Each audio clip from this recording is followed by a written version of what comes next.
Madame la Présidente des Amis de la Fondation pour la mémoire de la déportation, chère Madame Pinon, Monsieur le député de La Rochelle, cher Olivier, Mesdames, Messieurs les membres des associations patriotiques, Mesdames, Messieurs les filles et fils de déportés, cher Monsieur Gourin, Monsieur Bayot est avec nous, qui a été déporté,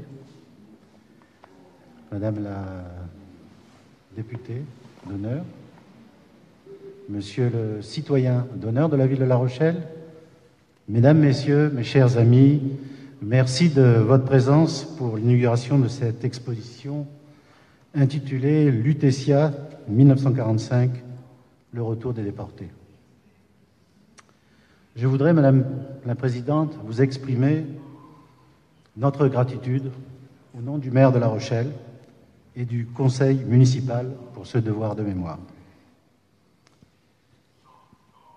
Nous avons fêté, ou plutôt, excusez-moi, nous avons commémoré le 27 janvier 2017 la libération du camp d'Auschwitz-Birkenau. Le 27 janvier 1945, l'armée rouge pénètre à Auschwitz-Birkenau, le plus important des camps d'extermination nazis. Peu à peu, les autres camps vont être libérés. À Paris, les premiers convois des rescapés arrivent fin avril. Charles Palan, qui était déporté en 1945, disait « Je n'osais leur dire ce qu'était réellement passé à Auschwitz.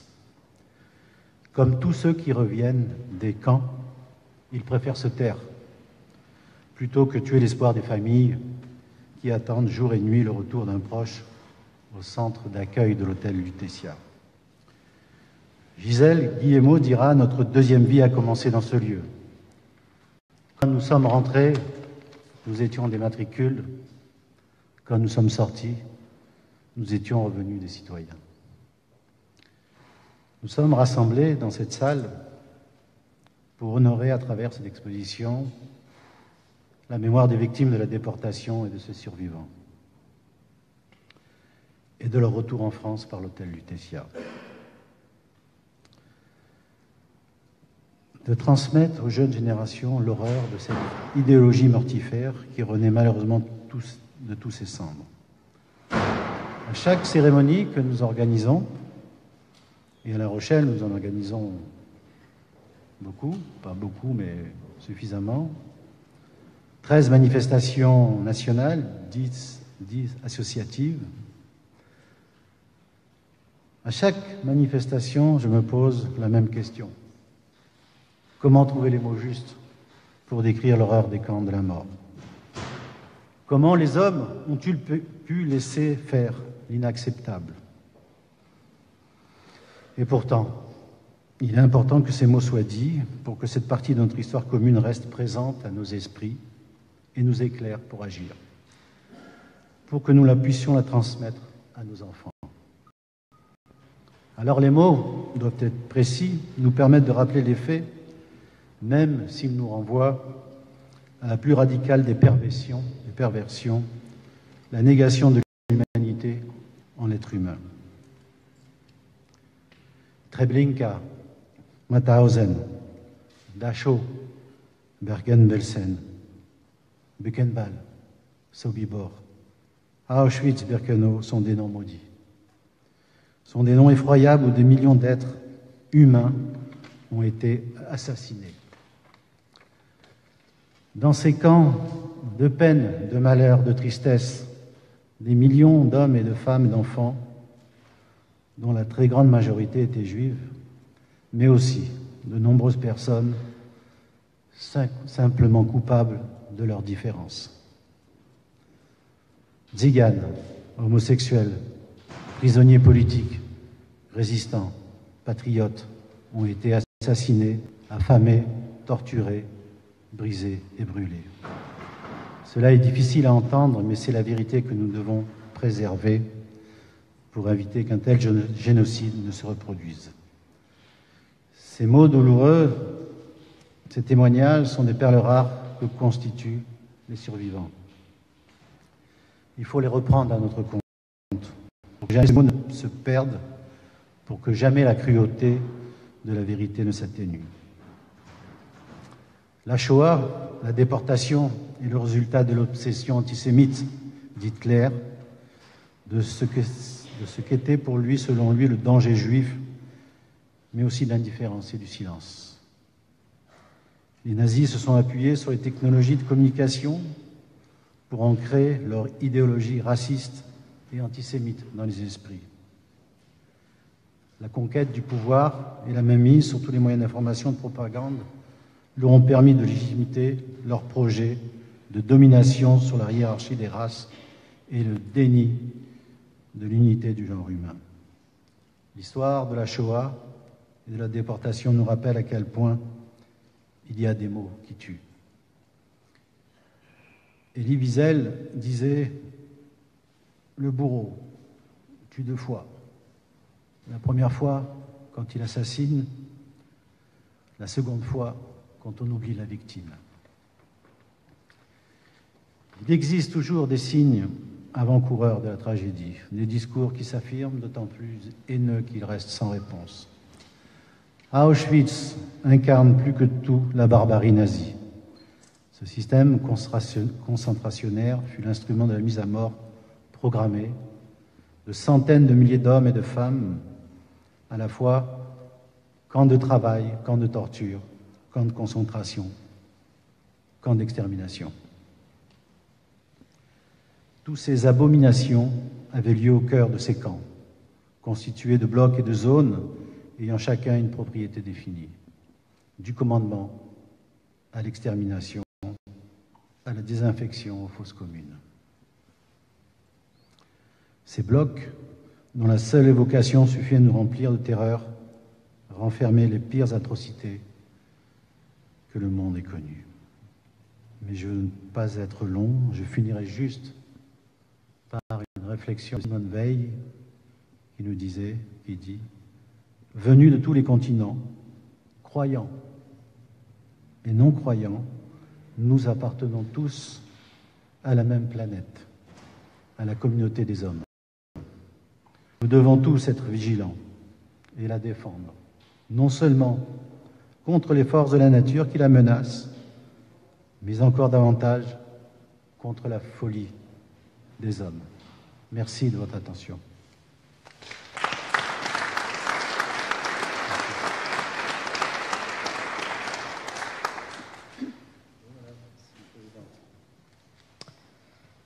Merci à M. Chekroun de ce rappel de ce qu'a été les déportations, qu'elles soient des déportations raciales ou des déportations de répression. Monsieur le député, M. Chekroun, représentant M. le maire de La Rochelle, Mesdames, Messieurs les élus, les représentants d'associations, chers amis, nous sommes très honorés d'être reçus en ce lieu, disons, prestigieux, et nous remercions vivement Monsieur le maire et ainsi que toute son équipe de son aide, de son écoute dans un premier lieu et de son aide. Cependant, avant de vous parler de l'exposition par elle-même, j'aimerais vous dire 2 petits mots sur notre association. La Fondation pour la mémoire de la déportation et de l'internement, créée à l'initiative de la FNDIRP, Fédération nationale des déportés, internés, résistants, patriotes, et de l'UMIF, l'Union des mutuelles d'Île-de-France, est la plus ancienne des fondations de mémoire issues des faits tragiques de la Seconde Guerre mondiale. Notre première présidente nationale fut Marie-Claude Vaillant-Couturier, déportée à Auschwitz et Ravensbrück, et seule témoin femme au procès de Nuremberg. Depuis son décès, Marie-Jo Chambre-de-l'Or, également grande résistante, déportée, assume cette charge.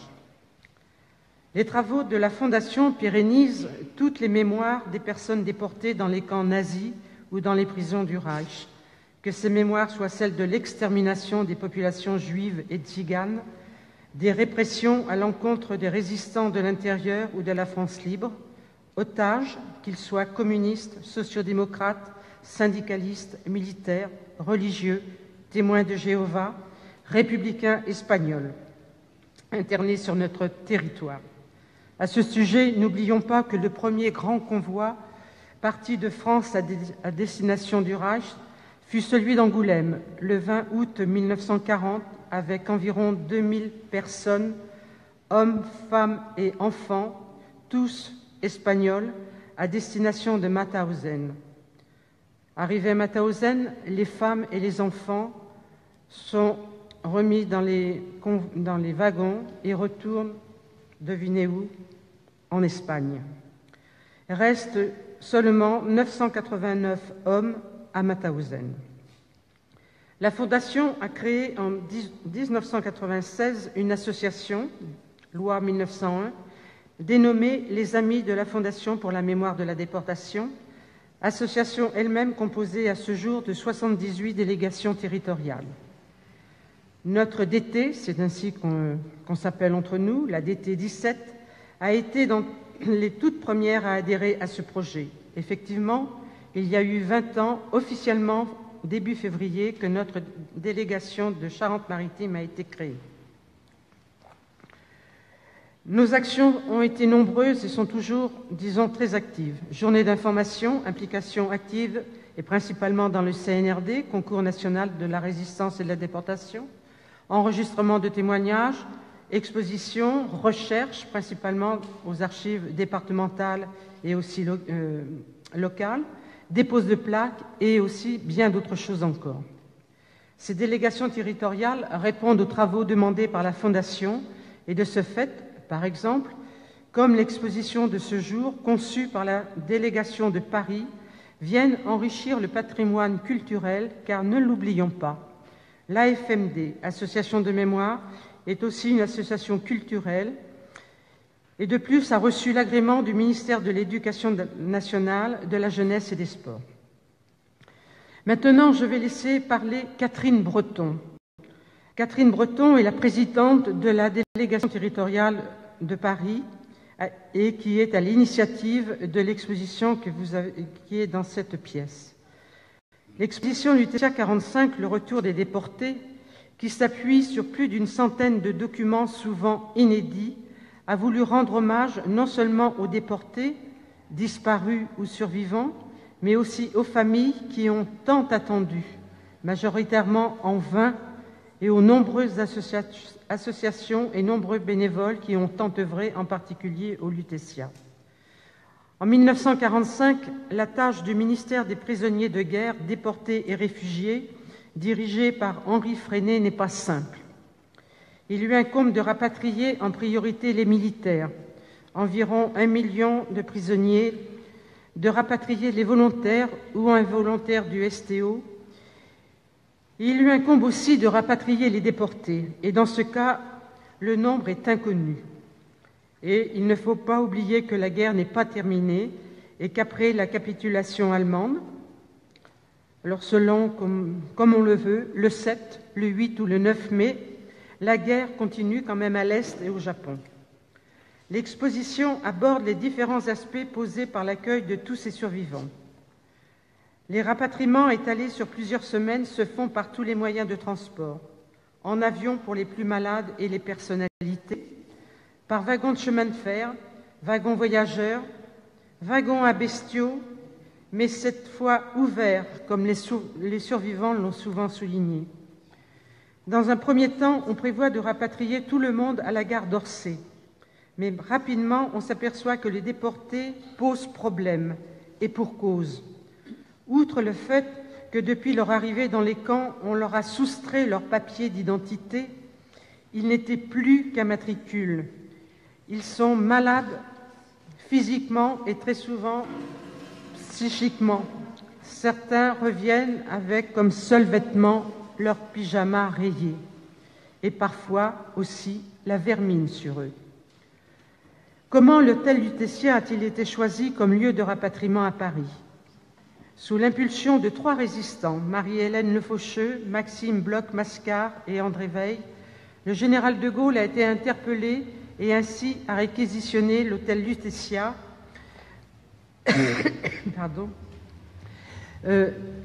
hôtel, disons, de prestige, mais aussi pendant l'occupation, siège de l'Abwehr, qui était donc le service des renseignements allemands pendant l'occupation, tout un symbole. L'exposition évoque donc l'organisation de cet hôtel pour accueillir les survivants pendant plus de 4 mois, du 26 avril au 1er septembre 1945. L'exposition évoque aussi l'encadrement, la mise en place de l'équipe médicale, l'équipe militaire chargée du contrôle des arrivants pour leur redonner leur identité et écarter les faux déportés, la mise en place des équipes chargées de l'intendance, hébergement, restauration, contact avec les familles. Toutes ces équipes secondées par de nombreuses associations et bénévoles. Le logo de notre exposition que vous voyez derrière nous représente le badge, comme on dirait aujourd'hui, d'Annette Monod, assistante sociale qui passait des journées bien éprouvantes. Cet accueil au Lutetia a été une perspective du retour à la vie, comme le dira si bien, mais comme l'a rappelé également M. Chekoun, Gisèle Guillemot, citée dans notre travail. Notre deuxième vie a commencé là, dans ce lieu. Quand nous y sommes rentrés, nous n'étions que des matricules, mais en sortant, nous sommes redevenus des citoyens.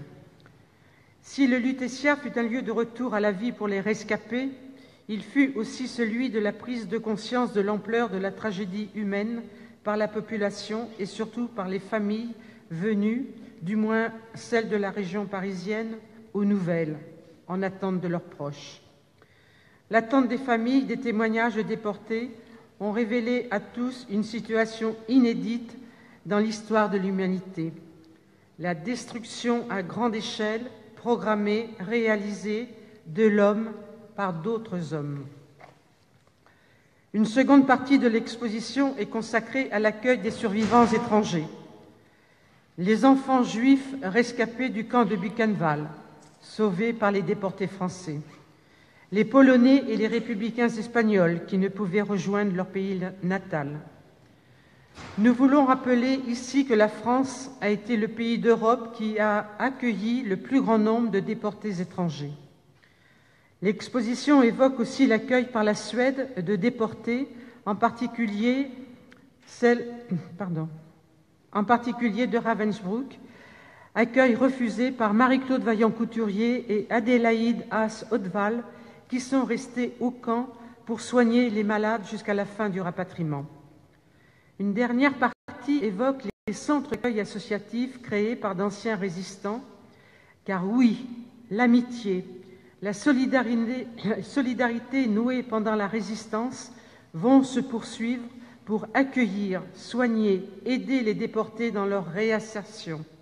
Tels, on trouve le Service central des déportés israélites, la Fédération nationale des déportés et internés résistants et patriotes, l'Association nationale des déportés et internés de la Résistance, avec un panneau spécial sur Germaine Tillon et Geneviève de Gaulle, entrés, comme chacun sait, au Panthéon avec Jean Zay et Pierre Brossolette en 2015. Le bilan, nous le connaissons. Environ 166 000 déportés partis de France, parmi lesquels 76 000 juifs, dont 11 000 enfants. Au total, 48 000 survivants et seulement parmi eux 3 000 juifs. D'après les estimations des chercheurs de notre fondation, un tiers des rapatriés a transité par le Lutetia. Cette exposition, créée en avril 2015, a déjà été présentée dans nombre de lieux et elle est réservée jusqu'en janvier 2018. À ce jour, elle a reçu près de 11 000 visiteurs. Oui, mais ce nombre, disons, était celui, au moment où Catherine Breton l'a écrit. Elle a oublié tous les Charentais-Maritimes qui ont vu cette exposition depuis le 9 janvier. Et ils sont nombreux. L'exposition est accompagnée d'un site internet, lutetia.info, présentant l'ensemble de notre travail et où chacun peut s'inscrire à la newsletter pour être informé des différents lieux de présentation. de témoignages vidéo, comme vous avez sur la gauche, présentés avec l'expo et sur le site lutetia.info. La FMD de Paris promeut aussi le long métrage de notre réalisateur des témoignages vidéo, le film Lutetia, le souvenir du retour, qui devrait, nous l'espérons, être dans quelques mois dans toutes les bonnes salles. Et un recueil de témoignages des personnalités connues et des déportés moins connus. Je voudrais conclure, et c'est toujours Catherine Breton qui parle, en reprenant une citation d'Adélaïde Haas-Odeval, résistante déportée à Ravensbrück, évoquée dans cette exposition. Le national-socialisme n'est pas né d'une génération spontanée. Il est une synthèse diabolique, systématisée, hypnotisante et codifiée, pêchée dans les eaux troubles de la nature humaine présente en chacun d'entre nous. Il a su exploiter au maximum toutes les xénophobies, les forces des idées reçues, acceptées comme vraies parce que tout un milieu le partage. Il est difficile de résister à une intoxication quotidienne de slogans, surtout s'ils sont assénés par le pouvoir en place, l'autorité suprême. Bien des gens de bonne foi s'y sont laissés prendre et bien d'autres tomberont encore dans le piège. Notre histoire contemporaine démontre à quel point l'idéologie nazie reste vivante chez nous et ailleurs et ne demande qu'une occasion d'éclater au grand jour et de prendre le pouvoir. Merci à tous.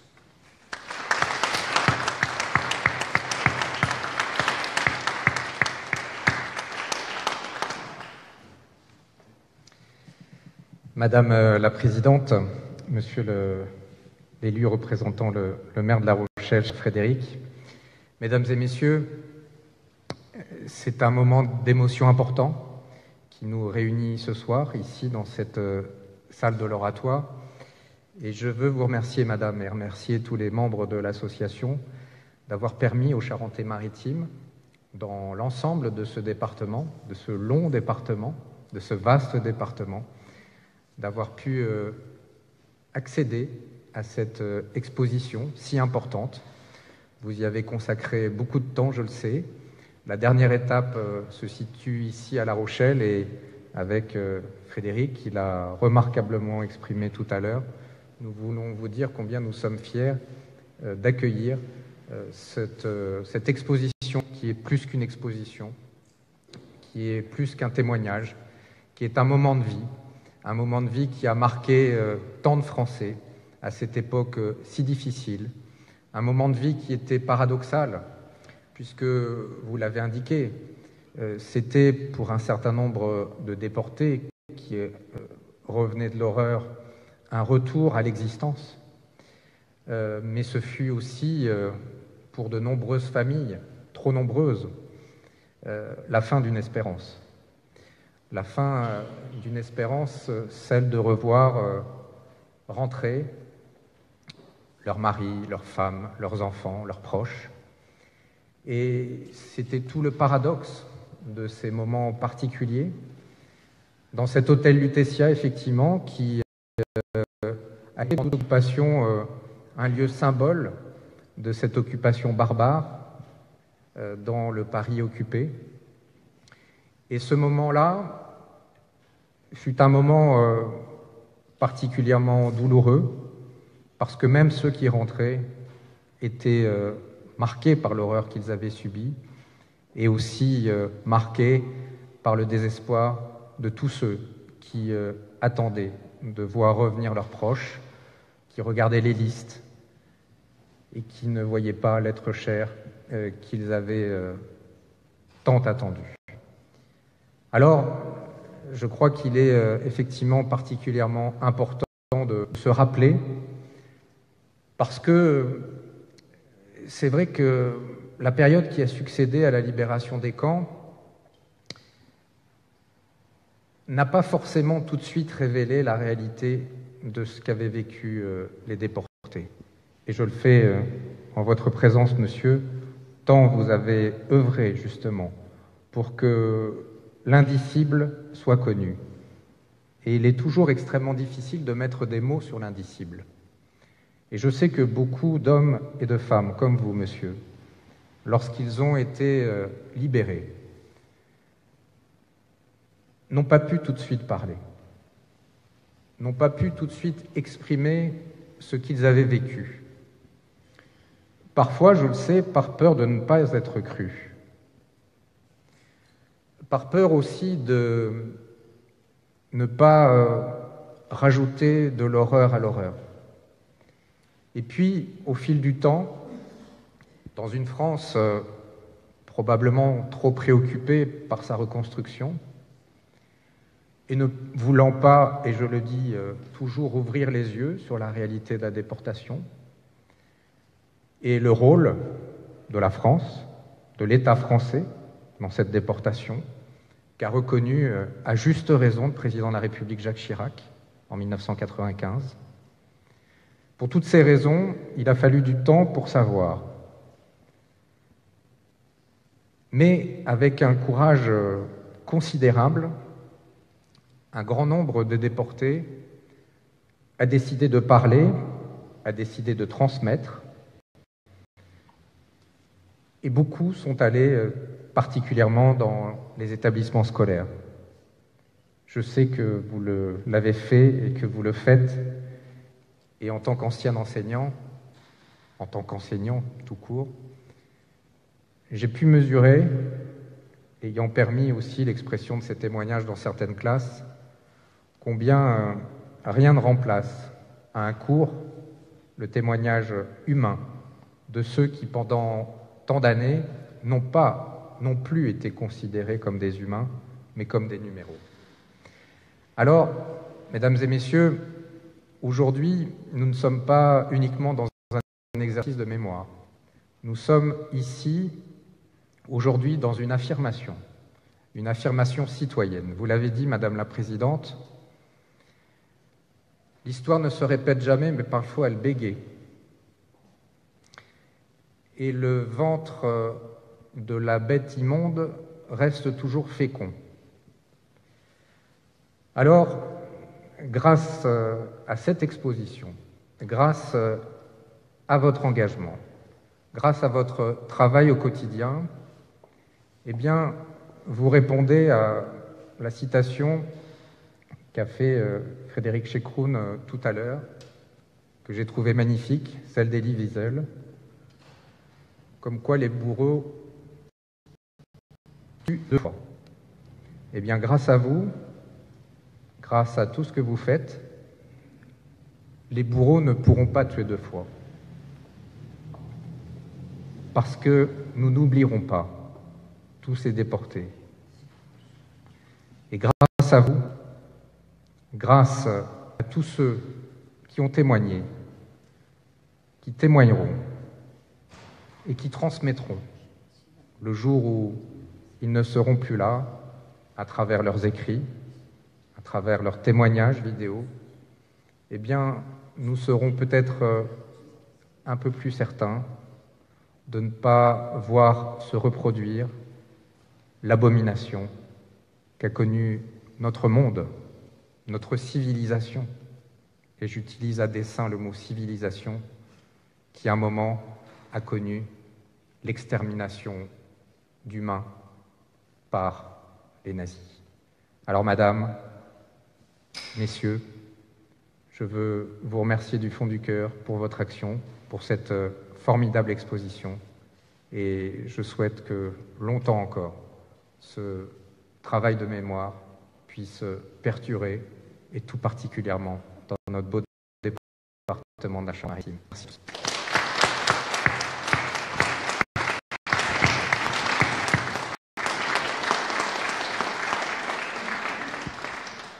Mesdames, Messieurs, la ville de La Rochelle vous invite à un verre de l'amitié.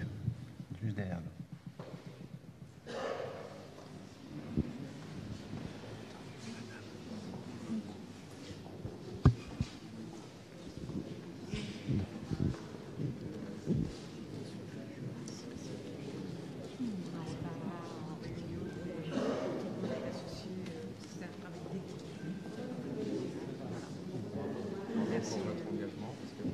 Et puis bon, les temps sont difficiles actuellement, on est en période d'élection et on se bat pour ça, on explique ce qui s'est passé avant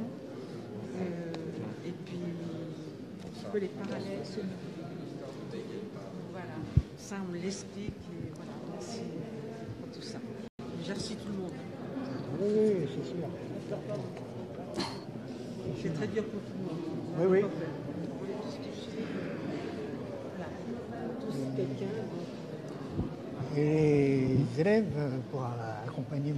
Bayot dans les collèges et les lycées, on peut dire que les élèves sont très friands de cette période, très attentifs, très attentifs à ça. Et je pense qu'ils ne sortent pas indemnes de... Non.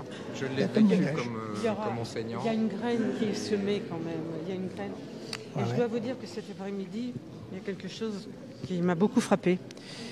3 femmes arrivent et puis j'y vais. On se présente naturellement. Et la jeune, il y avait une jeune femme avec 2 personnes un peu plus âgées. Et elle traduisait. J'ai compris que c'était de l'allemand.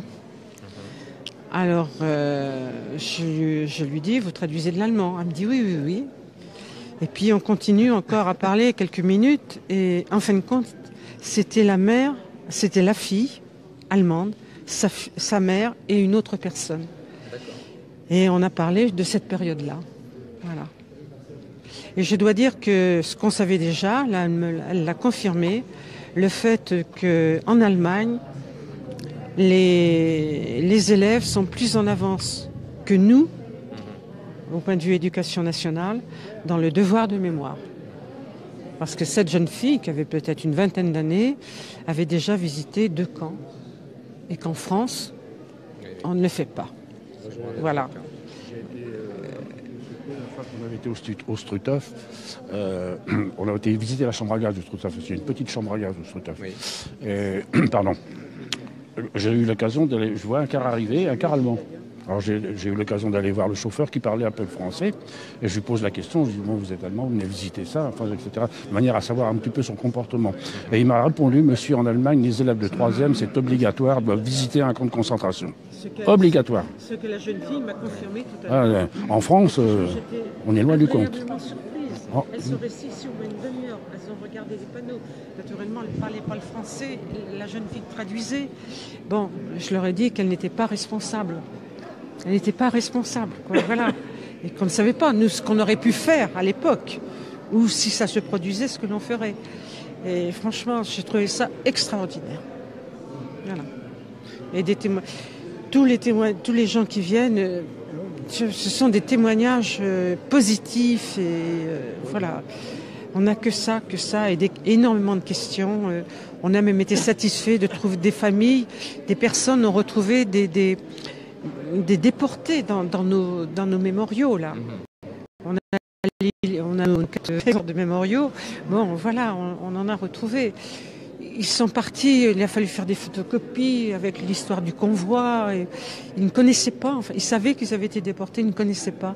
Et franchement, c'est... Ils sont morts grâce à nos archives, là.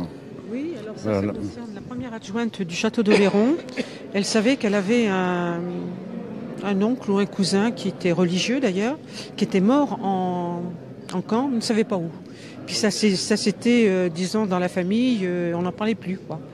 On a recherché, on a trouvé, il était mort à Nordhausen, dans un commando. Elle a été à le savoir. D'ailleurs, c'est ce qu'elle a mis comme témoignage. Voilà. C'est une belle exposition qui est très émouvante. Et effectivement, donc la participation peut-être bien de l'éducation nationale est à demander peut-être. Peut-être que vous allez faire un appel. Participation d'éducation nationale. Moi, je veux dire un petit peu ce que je pense. Je pense qu'on demande beaucoup de choses à l'éducation nationale, peut-être.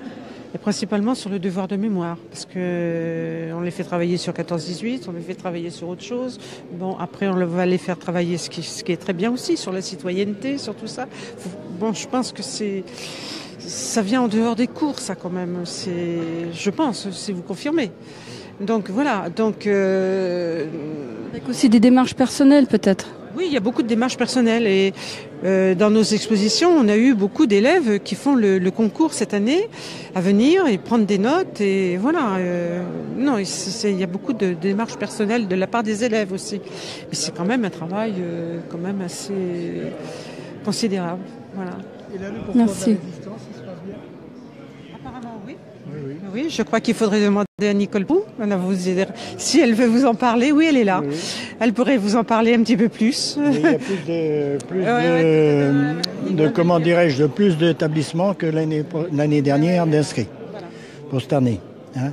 Mais vraiment, avec les profs qu'on rencontre dans les collèges, quand on va témoigner, dans les collèges, les lycées aussi, vraiment, c'est des profs qui sont très impliqués et qui font tout ce qu'il faut pour faire comprendre aux élèves. Et d'abord, ils nous apportent une aide. On est reçus comme, on peut dire, comme des rois, hein, dans les collèges. Merci beaucoup.